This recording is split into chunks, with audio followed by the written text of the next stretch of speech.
Fala galera, eu sou o Jardel e você está no canal do Toia. E o vídeo de hoje é mais do que especial, porque a gente vai comentar sobre uma das maiores premiações do cinema internacional de Hollywood, que é o Oscar, né? Hoje a gente vai falar um pouquinho sobre o representante dos animes no Oscars 2025, né?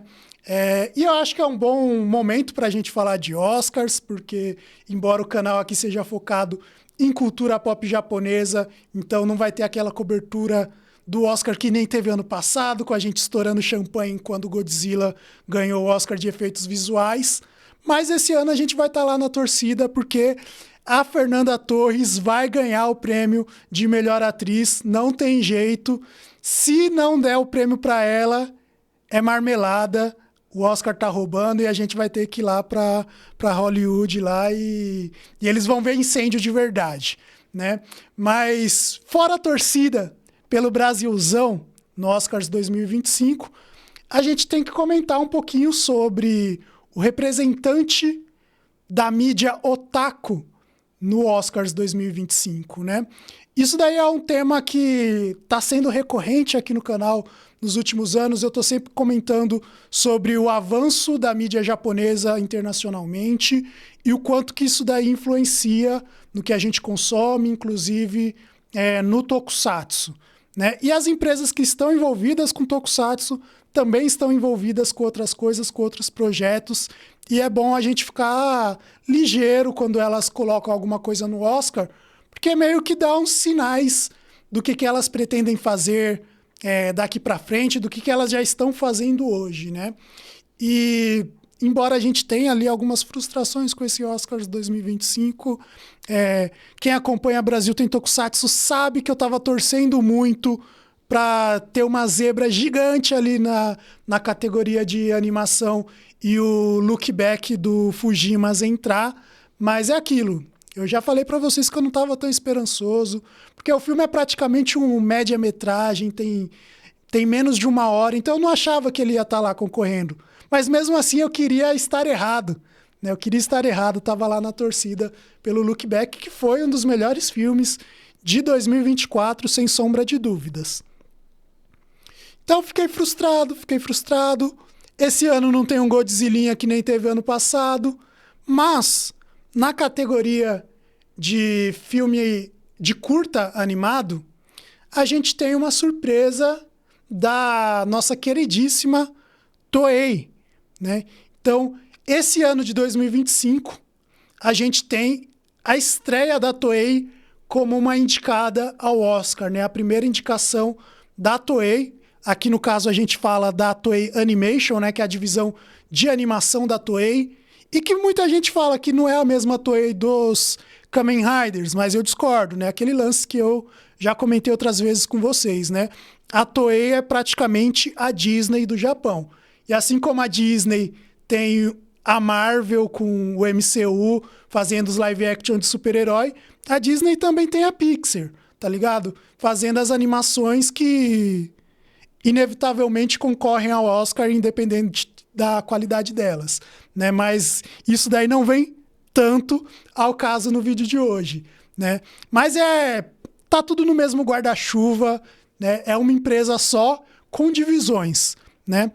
E essa indicação da Toei vem num bom momento para quem é fã de cultura pop japonesa, né? Porque já engloba isso, né? Vem na sequência depois de um ano onde a gente teve Estúdio Ghibli ganhando melhor animação e a Toho com Godzilla ganhando efeitos visuais. E como eu comentei muito sobre Godzilla ganhando efeitos visuais, é um prêmio que é extremamente simbólico para a indústria do tokusatsu. Porque a gente chama esses filmes, né, de tokusatsu porque eles são filmes de efeitos especiais. Então, aquele troféu específico para Godzilla consagra toda a franquia e toda a história do gênero. E aí, esse ano, a gente tem a Toei Animation tendo a primeira indicação, que é importantíssimo para a indústria dos animes. A Toei, para quem não conhece, né, é um dos estúdios maiores e mais tradicionais do cinema japonês que estão na ativa até hoje, né? Então eles têm décadas de história e de experiência e continuam se mantendo no topo da cadeia alimentar, quase que monopolizando muita coisa pelo cinema japonês. Ela é reconhecida por um cinema que tem que ser valorizado, estar no Oscar, porque a Toei é das grandes distribuidoras japonesas, das grandes produtoras, uma que sempre foi tida como popular, né? Então aqui, quando a gente fala de a Toei estar concorrendo ao Oscar, a gente não está falando da mesma coisa que a gente fala quando a gente fala de um estúdio Ghibli concorrendo ao Oscar, né? Então, a gente não está falando do Hayao Miyazaki, que é o cara que já fez Viagem de Chihiro, concorrendo a mais um Oscar. A gente está falando de um filme que é dirigido pelo... Fugiu o nome e eu esqueci de deixar a colinha preparada. Mas que é dirigido por um cara que já trabalhou com Dragon Ball, que começou a carreira fazendo Dr. Slump, que é o Daisuke Nishio.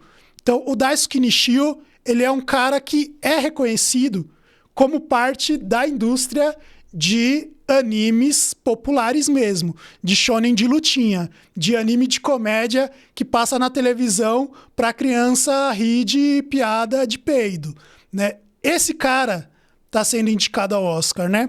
E para além, né, dos clássicos do Tezuka não, né, do Toriyama, que ele colaborou ali no começo de carreira, uma das coisas que também é muito reconhecida da carreira dele é que ele é um dos responsáveis pela criação de Precure, né, que é o grande sucesso, né, de animes de garotas mágicas da nova geração ali dos anos 2000 para cá, que virou grande franquia e que sai série todo ano. A galera até brinca falando que é uma franquia irmã de Super Sentai e Kamen Rider, né? Então é meio que um anime que tá ali junto com os tokusatsus ali fazendo as franquias tradicionais da Toei, que sempre vai sair coisa nova nesse formato, né? Ano novo, série nova, personagens novos e assim fazendo o mercado de brinquedos girar, né, saindo novos produtos, né?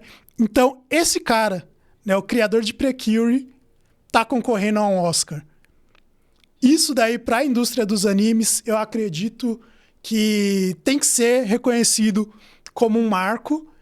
E é isso. É a Toei Animation, né? A Toei Animation, que é o estúdio clássico que foi responsável pela criação do Kamen Rider, pela popularidade de animes como Cavaleiros do Zodíaco, Dragon Ball, né? O estúdio que também é reconhecidíssimo pelo cinema pipoca de época japonesa, né? O estúdio que fez, por exemplo, o Abarembo Shogun, né? Que é uma série que eu acho que só eu aqui no Brasil falei dela mais de 10 vezes, né? Mas assistam Abarembo Shogun, inclusive, tá no YouTube, tá, gente? A primeira temporada e a segunda tá lançando aos pouquinhos. Então, Toei Animation, gente. Toei Animation. A Toei que a gente conhece, que a gente ama, que a gente xinga quando eles fazem live action de Cavaleiros do Zodíaco. Essa Toei tá concorrendo ao Oscar esse ano. Além de toda essa simbologia, né, da gente ter um estúdio que é conhecido pelo anime tradicional, pelo anime popular, que é o anime que está sendo veiculado fora do Japão, a gente tem que pensar na Toei também como uma das responsáveis pela divulgação da cultura pop japonesa no momento, né? A gente tem que pensar que o Oscar, né, faz parte de uma estratégia da Toei para levar os IPs dela para o mundo inteiro, inclusive aqui na América Latina, inclusive na América de Cima, né, lá nos Estados Unidos, na Europa.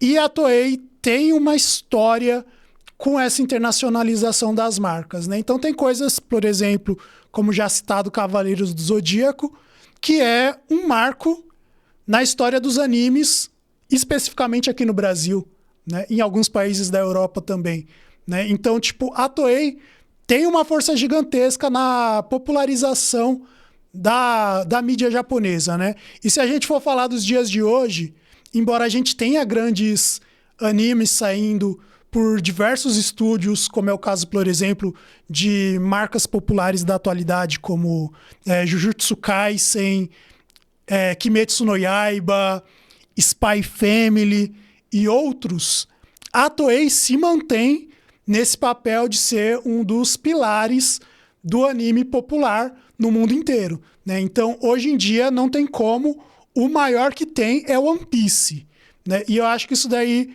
é muito difícil de alguém discordar, né? E é um anime da Toei. Então é isso. A Toei do One Piece, do Dragon Ball, do Cavaleiros do Zodíaco, tá concorrendo ao Oscar.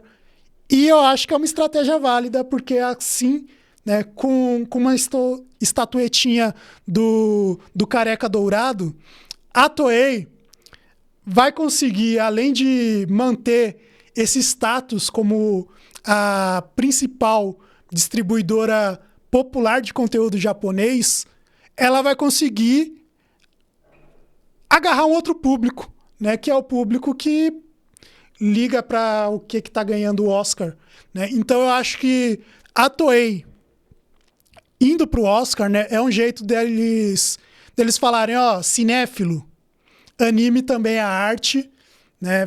Você vai ter sim que assistir os 1000 episódios de One Piece se você não quiser ter sua carteirinha de cinéfilo retirada. Então eu acho que, de fato, para a Toei é um movimento certeiro e que vai trazer frutos a curto e longo prazo, mas isso daí vai refletir também em resultados imediatos para o cenário dos animes de forma geral, e toda essa indústria vai se beneficiar da Toei estar concorrendo ao Oscar. Lembrando mais uma vez, tá, gente? A gente não está falando do Hayao Miyazaki dessa vez. A gente está falando do Daisuke, né? Um cara que é conhecido por trabalhar com Dragon Ball, com Dr. Slump, com Precure, que é anime até de menina, que aí já é considerado por muitos a série B desses animes populares, né? Porque até vocês aí que estão assistindo esse vídeo não viram Precure, que eu tô ligado. Não que eu tenha assistido também, mas, né, faz parte também. Mas Precure não é a minha época de acompanhar Garotas Mágicas, né, gente? Eu sou muito mais da geração Winx, né? Então Precure eu acabei não pegando tanto. Mas tô devendo, e tem gente que me cobra, né, de vez em quando. Pô, assiste Precure. Mas tá lá na fila. Se a Toei ganhar o Oscar, eu vou dar uma moralzinha e vou começar a assistir Precure. Tá? Já fica aqui até a promessa, né? O filme em si que tá concorrendo ao Oscar, né? Porque eu já tô me estendendo demais e ainda não falei sobre esse curta, né? É o Amedama, o título em japonês dele, mais o título internacional, que provavelmente vai ser usado aqui no Brasil também quando ele chegar aqui no Brasil, se chegar aqui no Brasil, é Magic Candies, que é um curta de animação feito em CG da Toei, inspirado em um livro coreano, né? Então eles pegaram um livro infantil coreano da Baki Hena, eu não sei como pronuncia, e de fato, desculpa fãs de K-pop, mas coreano não é uma língua que eu saiba qualquer coisa, tá, gente? Então, provavelmente eu pronunciei o nome errado, mas é isso, né? Vida que segue. O que também já traz ali um brilhantismo para a obra e todo um quê diferente que a gente está acostumado a ver, né? Então é a Toei fazendo um anime sobre a Coreia, né? Dirigido por um cara que é do tradicional dos animes do Japão. E eu acho que isso daí, por si só, já é uma boa escolha da Toei e já é um indicativo desse prisma que a Toei está mirando já faz algum tempo e que eu já comentei outras vezes aqui, né? Que é parte do plano de dominação mundial da Toei é fazer de fato uma internacionalização das marcas dela, dos IPs dela, e focar em produtos que não são única e exclusivamente pensados para o Japão. Que inclusive era uma mítica que a gente tinha muito forte na comunidade otaku aqui no Brasil, né? Então quem é da minha idade ou próximo da minha idade, com certeza já ouviu 1 milhão de vezes a galera falando que os animes são feitos no Japão, pelos japoneses, para os japoneses, e que nós não somos o público-alvo, né? Isso daí é algo que eu mesmo tô sempre rebatendo. Sempre que sai alguma produção oficialmente fora do Japão, eu falo, ó, o Japão vê sim o mundo como possível consumidor das obras deles, e isso daí tem que ser refletido nas obras japonesas. Essa ideia de que o Japão faz pro japonês e ponto final tem que ficar no passado. Hoje em dia não é real, não corresponde ao que a gente consome. E a Toei Animation concorrendo ao Oscar de melhor animação com um curta que é inspirado em um livro coreano, eu acho que é um jeito da Toei, de fato, escancarar isso e falar, ó, a gente não faz anime só para japonês, né? A gente faz anime para o mundo inteiro, e se precisar a gente vai fazer animes sobre a Coreia, como é o caso de Magic Candies, ou sobre o Brasil, como é o caso de One Piece, né? Mas a Toei tá querendo colocar isso daí bem claro para todo mundo entender. E eu acho que, mais uma vez, é algo que a indústria dos animes precisa fazer, né? Então, sempre que sai um anime que é, obviamente, sobre algum lugar que não é o Japão, ele acaba até ganhando um destaquezinho na nossa mídia especializada, né, em animes, e a gente acaba gostando, né? Sempre que tem uma personagem falando português de anime, a gente hypa, a gente faz os memezinhos, porque a gente gosta disso, né? E a Toei tá mostrando no Oscar, que é a maior premiação do cinema, que ela tá interessada nisso mesmo, e que ela não tá fazendo anime só para japonês, que ela quer agradar a gregos e troianos. O que, novamente, é uma jogada espertíssima da Toei, e vai fazer uma galera que tem um certo preconceito com o anime talvez se interessar em ver mais coisas da Toei, né? Então eu acho que pode ser até uma porta de entrada para críticos de cinema talvez começarem a dar uma moralzinha para animes, né? O anime, como eu disse, ele é em CG, é feito pelo mesmo estúdio responsável pelo The First Slam Dunk, que foi outra pedrada da Toei recentemente, e que também deveria ter sido indicado ao Oscar, mas não foi, e tá tudo bem, né? Vida que segue. Mas The First Slam Dunk também filmaço, tá, gente?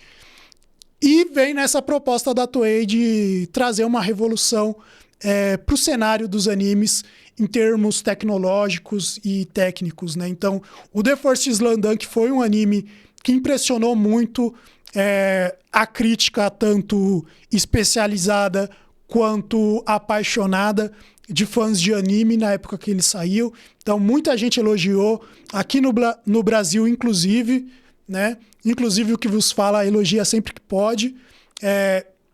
E o Amedama, né, o Magic Candies, vem nessa mesma proposta de ser um anime em CG, só que excelente, e que o fã de anime tradicional que reclama de CG, sempre que sai um anime, vai usar de exemplo para falar que anime em CG é uma porcaria, porque não estão fazendo igual a Toei consegue fazer, né? Então, faz parte também, né? E uma das coisas que eu gostei desse curta, né?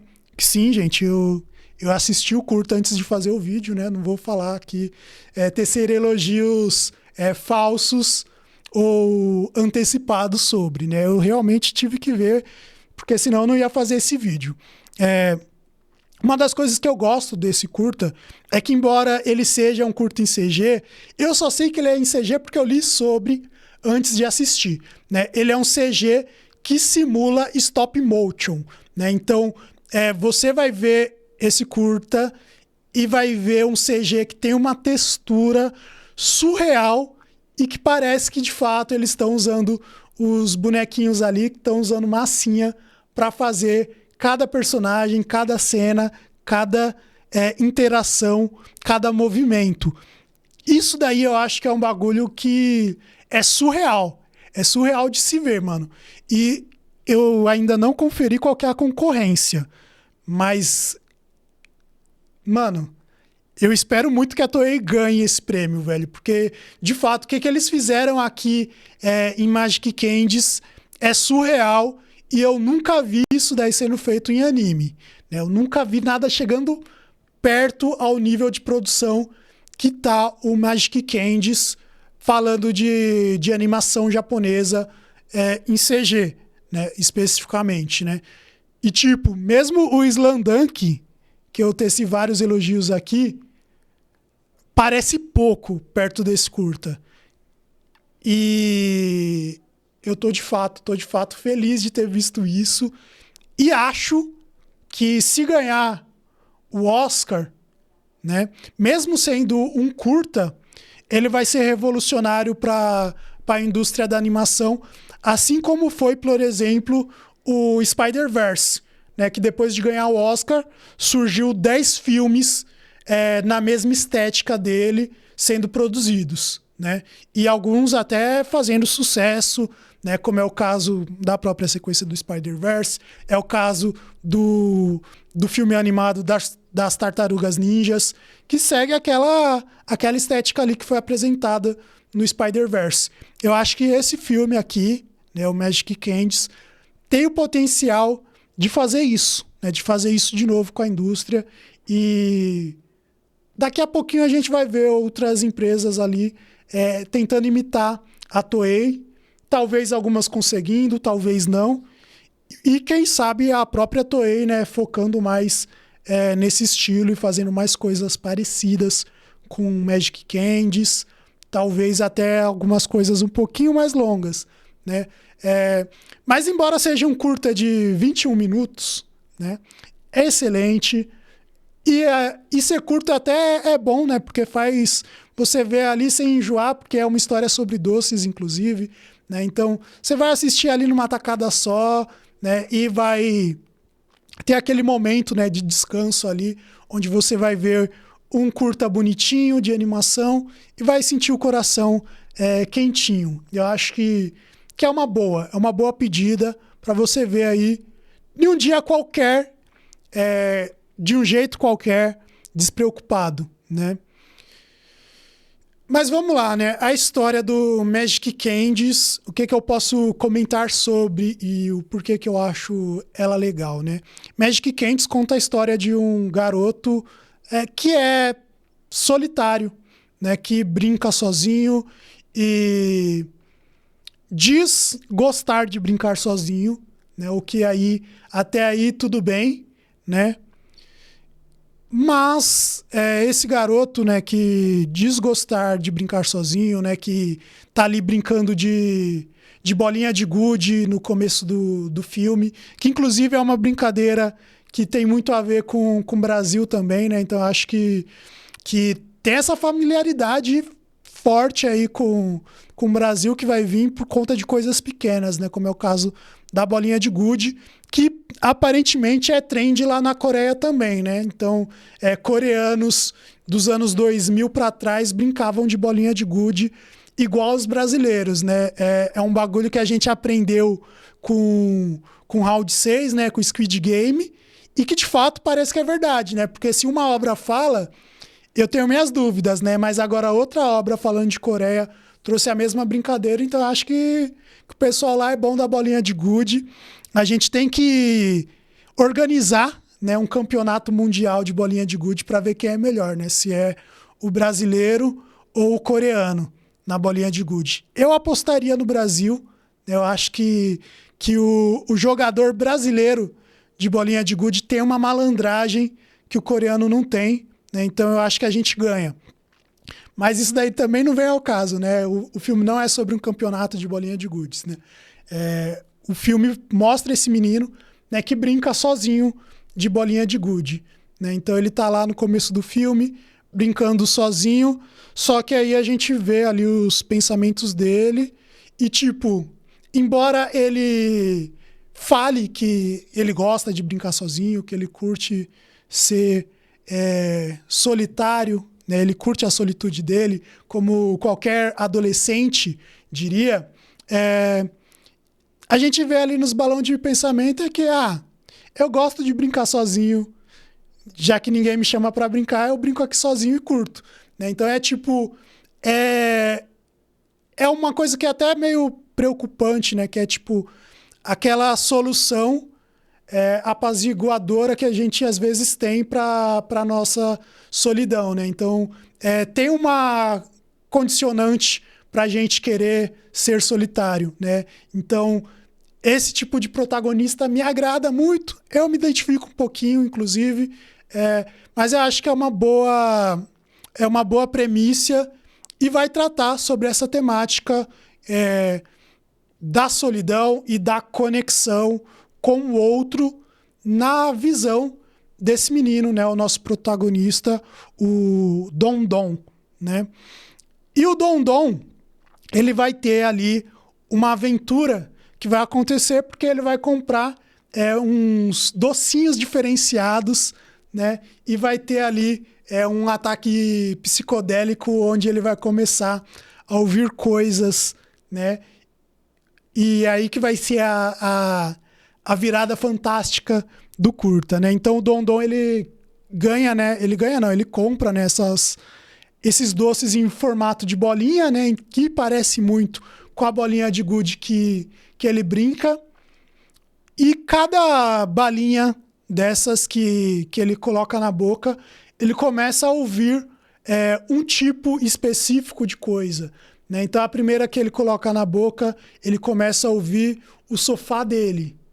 Então o sofá fala com ele. E é isso, né? Tipo, depois de literalmente ele ter colocado um negócio esquisito na boca, ele começa a ouvir o sofá falar, tá, gente?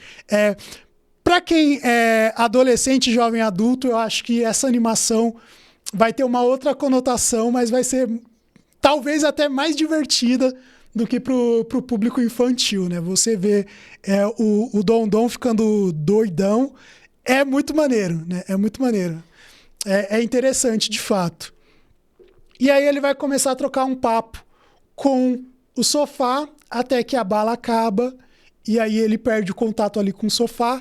Cada balinha é diferente, então ele não vai conseguir mais falar com o sofá dele. Mas isso daí não é uma grande questão, né? É só tipo, eu ouvi o sofá falar e não tô ouvindo mais. Depois ele tem uma bolinha que vai fazer ele conseguir ouvir o cachorro dele. Depois ele vai ter uma bolinha que vai fazer ele ouvir sentimentos do pai dele, né? E tudo isso vai ser desenvolvido ali de uma forma bem fantasiosa, bem contos de fada, mas com um toquezinho de fábula para trazer uma mensagem ali no finalzinho do curta, que é a parte que eu acredito que a autora queria mostrar, né? Então, tem uma mensagem por trás dessa historinha e do porquê que ele precisa dessas balinhas que fazem ele ouvir o sofá, o cachorro, o pai dele, de uma forma diferente do que é verbalizado na relação entre eles. E, eventualmente, isso daí termina conversando, né, com o Dom Dom do começo do curta, que brincava sozinho, né? Então, basicamente é isso. Vou tentar evitar os spoilers que tem, inclusive porque a gente está falando de um filme de 20 minutos. Né? Então, se eu for dar spoilers de um filme de 20 minutos, né, aí vai ser difícil, né, para você assistir, né? Vai ser difícil. Não tem tanta coisa assim para mim dar spoiler, então vou tentar entregar o mínimo, né, para vocês. Mais uma coisa que eu acho que é legal de ressaltar sobre isso, né, é que, embora eu tenha comentado, inclusive, né, que isso daí conversa muito com a realidade brasileira, de certa forma, porque o curta ele se passa numa Coreia em começo de anos 2000, né? Então é uma Coreia pré-smartphone, por exemplo, e mostra uma infância nessa Coreia que parece muito com a brasileira. O filme está sendo produzido nos dias de hoje, né? E tem como público-alvo as crianças de hoje. Então, embora a história se passe ali no começo dos anos 2000, é uma história que conversa com a infância de hoje, que é uma infância muito solitária, né? É uma infância muito solitária por diversos motivos, por diversos fatores. E na Ásia, em países como a Coreia do Sul, como o Japão, essa solidão na infância ela é muito mais sistêmica e muito mais grave até do que aqui no Brasil, né? Então, os temas que esse curta aborda são pertinentes e conversam tanto com adultos quanto com crianças e pode ter um impacto ali em diversos níveis para diversas pessoas, né? E aí uma das coisas que eu gosto muito do filme, né, que tem vários segmentos ali, porque o filme vai se movimentando de acordo com a balinha, né, que o nosso protagonista está usando, né? Então, ele vai ter meio que um esquema de sketch ali em certo momento, onde uma balinha específica vai trazer uma situação específica, né? E, por exemplo, né, quando ele tem a balinha que faz ele ouvir o pai dele, é um momento que é muito bonito e é um momento que fala muito sobre relações familiares e o quão que essas relações são difíceis, principalmente no contexto que o filme mostra, né, que é uma família monoparental, né? Então é um menino que a gente só vê o pai dele no filme e isso daí até atrapalha, né, de certa forma, as relações, né? Então você ter que ter uma figura paterna só para ter toda a atenção, todo o carinho, todo o cuidado e como que essa relação se constrói a partir disso, né? Como essa relação se constrói numa sociedade capitalista onde o pai ele vai trabalhar e chega à tarde em casa e tem que cobrar do filho fazer a lição de casa para ele eventualmente ser alguém na vida, né? Então, tudo isso é retratado no filme de uma forma bem clara, bem limpa, bem específica e bem tocante, né? Então eu acho que, além de ser tecnicamente fantástico, o filme também tem uma história que é muito boa, tem uma história que eu acredito que deve ser ouvida, né? Que deve ser contada, que deve ser assistida.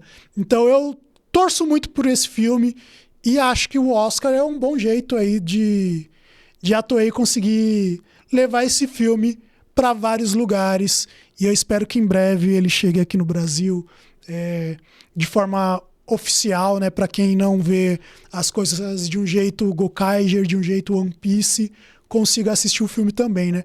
Porque inclusive, né, nesses jeitos aí que a gente vê as coisas na internet, tá difícil de achar, tá ligado? Não é fácil você achar uma animação que tá concorrendo ao Oscar de curta animado. Não é tão fácil assim. Dependendo, talvez, do idioma que você procure, vai ser mais difícil ainda, né? Então, eu torço muito para que esse filme ganhe uma expressão internacional com Oscar e que muita gente assista ele e dê valor a ele, e dê valor à Toei Animation e dê valor à indústria dos animes a partir desse curta, certo? E para finalizar, né? Como que isso daí conversa com, talvez, o live action da Toei, né? Com tokusatsu, com doramas, com cinema japonês, né? Quem acompanha as lives da Brasil Tem Tokusatsu tá ligado disso. Eu venho falando muito sobre os planos da Toei de dominação mundial. Há um tempo atrás, eles lançaram um plano de expansão deles até 2033, né? Que é, ó, em 2033 a gente vai estar grandão, vai estar fortão, a gente vai ser tipo a Disney mesmo, né? A gente não quer mais ser só a Disney do Japão.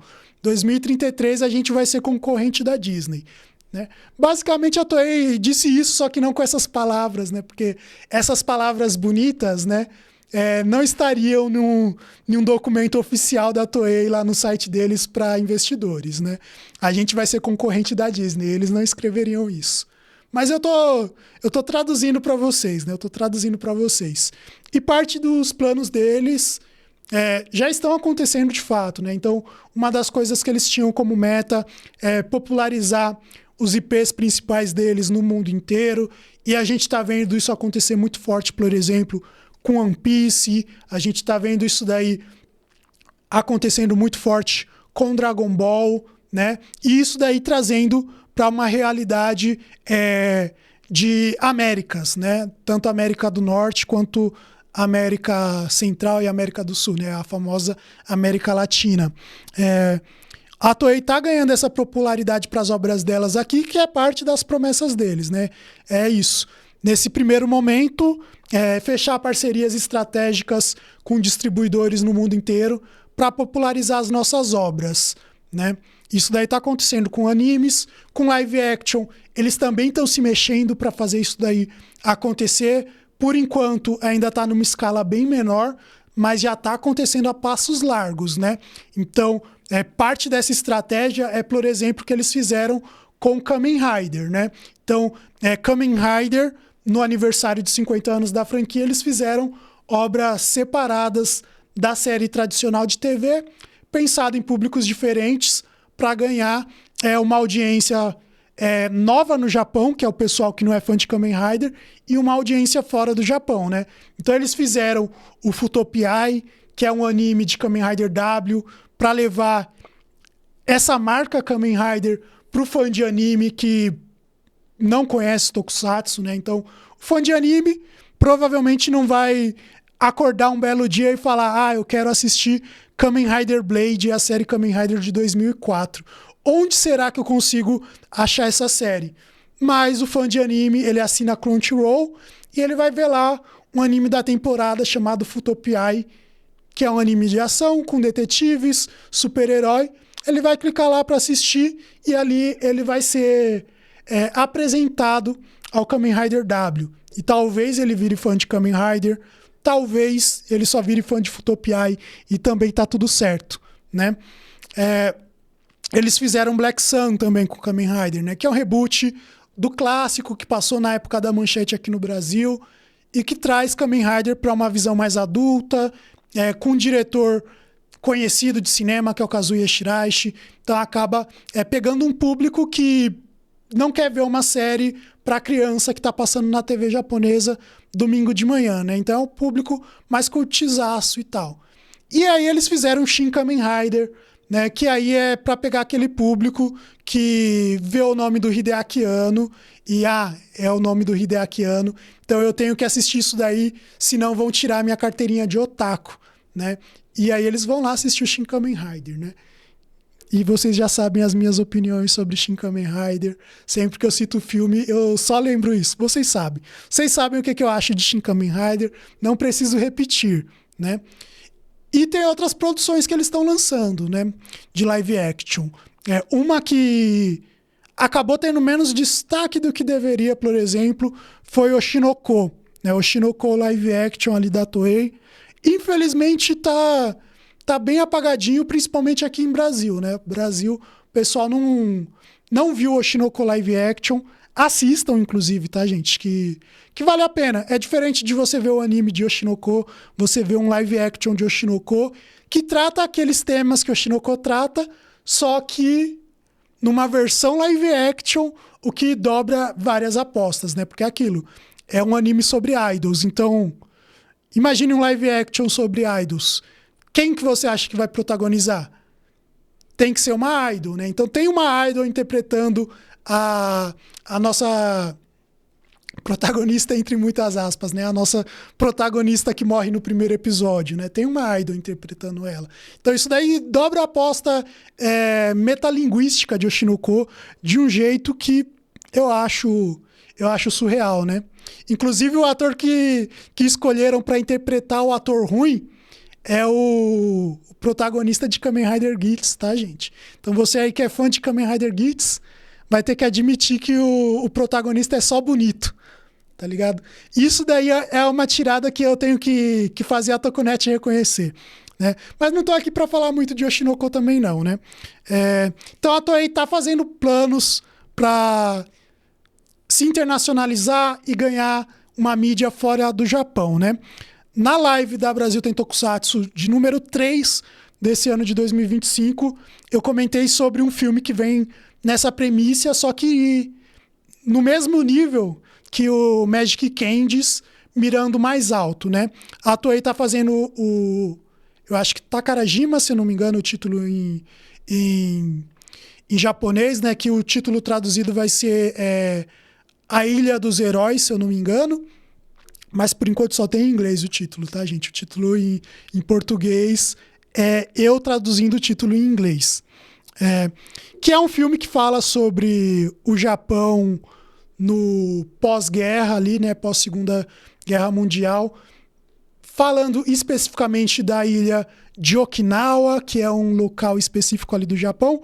Filme de época que vai ser dirigido pelo cara que dirigiu os live actions de Rurouni Kenshin, que é talvez o live action de anime shonen mais popular fora do Japão, né? É o live action que o fã de anime usa quando quer falar que live action é bom, né? Inclusive, muita gente parece que só viu esse live action. Então, é um diretor que tem assim, o seu prestígio ali, tanto no Japão quanto fora, né? Fora menos, mas é um diretor que é conhecido, né? Pelo cinéfilo de cinema japonês. E uma das coisas que salta aos olhos nessa produção é que a Toei fechou uma parceria com a Sony para distribuir o filme, né? A Sony é aquela lá que a gente tá reclamando que tá monopolizando o universo dos animes, né? A passos também bem largos, né? E isso daí, eu até falei na live da Brasil Tem Tokusatsu, que é um indicativo de que talvez a Toei queira mesmo dominar o mundo, né? Quando eles fecharam a parceria da Sony, foi para quê? Foi para ter acesso a produtoras americanas, para aumentar o orçamento do filme e para colocar uma equipe mundial ali colaborando com o filme, de certa forma, né? Então, ele é um filme que a Toei tá vendo realmente como um filme maior do que o normal do Japão, e eu acho que isso daí é um dos motivos para a gente esperar que esse filme seja vendido para fora do Japão, né? Porque eu acho que vai ser muito difícil da Toei pagar ele só com o que ela vai fazer lá no Japão, né? Embora seja um filme japonês. E aí, a Sony, né? Que é uma empresa que está investindo muita grana para monopolizar a mídia japonesa fora do Japão, né? É a empresa que é dona da Crunchyroll, que é, nadando de braçada, o maior serviço de streaming de animes. Não tem como. Não existe concorrência para Crunchyroll, né? O que existe é a Toei e outras empresas usando serviços de streaming grandes para popularizar as marcas delas, né? Que é, por exemplo, o que a Toei está fazendo com One Piece, né? Mas não, a Netflix não é concorrente da Crunchyroll e Animes Onegai muito menos, tá? Fã da Animes Onegai. Animes Onegai é só um complemento, né? Só um complemento. É um jeito das empresas japonesas colocarem para fora do Japão as coisas que a Crunchyroll não tá disposta a pagar, tá ligado? Tipo, animes de gêneros específicos que o público otaku gosta, mas que pessoas normais não teriam coragem de falar que gostam, né? Então, é isso, né? Animes Onegai tá aí para isso e serve ao seu propósito. Mas a Sony, que é dona da Crunchyroll, tá nessa parceria aí com a Toei, né? E aí, falando de Sony, de Oscars 2025, né? A Sony é, por exemplo, a empresa que está responsável pela campanha do filme brasileiro que está concorrendo ao Oscar, né? Que é o Ainda Estou Aqui. Então, muito provavelmente, né? Esse filme que a Toei está produzindo para ser o maior filme dela em 2025, né? Que lá no Japão está previsto para setembro. Eu acredito que, se tudo der certo, né, vai vir para setembro no mundo inteiro, né? Lembrando, né, que com o próprio Shin Kamen Rider, os planos da Toei era lançar ele mundialmente no cinema. Eles conseguiram? Não conseguiram, aí lançaram lá no Prime Video. Mas a Toei, na hora de anunciar o Shin Kamen Rider, eles falaram, a gente quer que esse daqui seja o primeiro filme japonês a ser exibido no mundo inteiro simultaneamente. Não conseguiram, porque faltava a Sony ali junto no projeto. Agora com o Takarajima não falta mais. E aí, né, pensando na campanha de Ainda Estou Aqui, conseguiu colocar a nossa querida Fernandinha ali para concorrer a melhor atriz, conseguiu colocar o filme em filme estrangeiro, em melhor filme, estava tentando colocar também em roteiro adaptado. Essa mesma distribuidora pode ser a responsável pelo maior filme da Toei nesse ano.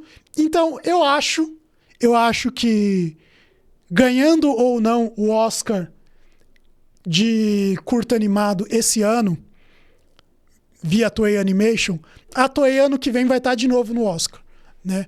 Ou pelo menos vai tentar, né? A gente não sabe ainda se vai conseguir, mas tentar é certeza que eles vão tentar. No ano que vem, tá novamente no Oscar. E aí, mais uma vez, né?